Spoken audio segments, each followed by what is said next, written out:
A legacy of success and modesty. My father's influence.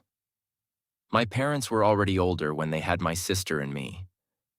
During the 1970s, it was common for people to have children in their 20s, but my father was 42 when I was born.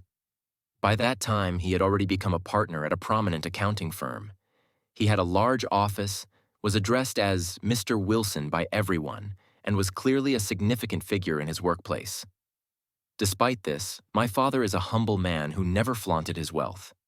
However, by the time I was 11 or 12, I started to notice that our lifestyle was quite different from that of my friends.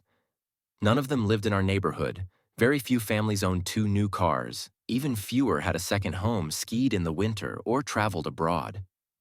When I was a teenager, I learned that my father also owned a considerable amount of commercial property, which provided a steady income. My father came from a working-class background and grew up during the Great Depression. His own father passed away during World War II, which forced him to leave school early to support the family. Eventually, he studied part-time at university. Despite his success, he has always been unassuming, and people often mistook him for a farmer or someone who worked outdoors. In reality, though he loved spending his free time in nature, he worked in an office. It wasn't until I was an adult that I fully understood the extent of my father's achievements. His career was undoubtedly successful, and he used his earnings to provide our family with opportunities that many of our peers didn't have. However, his greatest success, in my eyes, was his role as a father.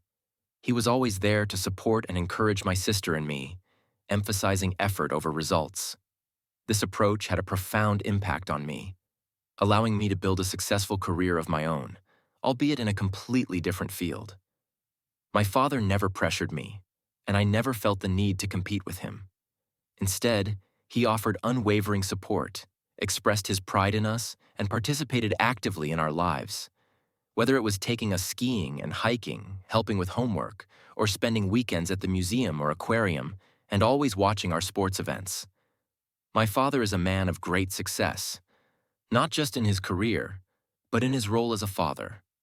At 95, I'm fortunate to still have him in my life. Here is a recent photo of me with my parents.